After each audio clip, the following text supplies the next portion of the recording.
So there's really is a safety thing. Like there's safety in numbers, and people who are like us, we tend to like. And so if we have that intention, we can overcome that.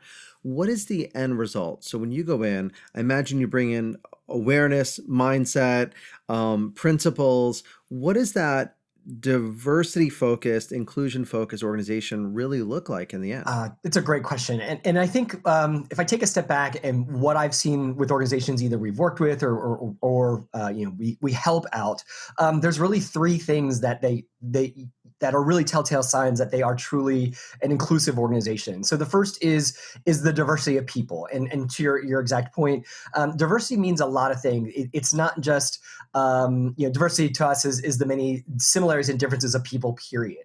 So it's yes, sure, it's race, ethnicity, gender, sexual orientation, physical ability, gender identity. Like those are kind of what we call like the internal dimensions. If you use Garden Schwartz and Rose, really awesome model on how to understand and define diversity. But then it's other pieces of it. It's looking at personality type and making that as a focus of differences in the workplace or diversity. Looking at things like my marital status, my parental status, my education, my physical appearance. Those all are contributing factors to what makes every single one of us a shiny unicorn uniqueness that is us.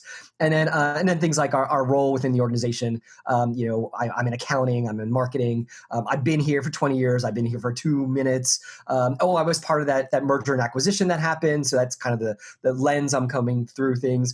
So first of all is looking at the makeup of the people and seeing just this great diversity. I think the second thing that you see with folks is there's conversations about inclusion and inclusion. And one of my really good friends when I worked at Disney said it to me best, and she said, diversity is being asked to the dance, while inclusion is being asked to dance. So it's the difference between just letting someone in the door versus having them actively participate in the environment and the culture and helping shape that.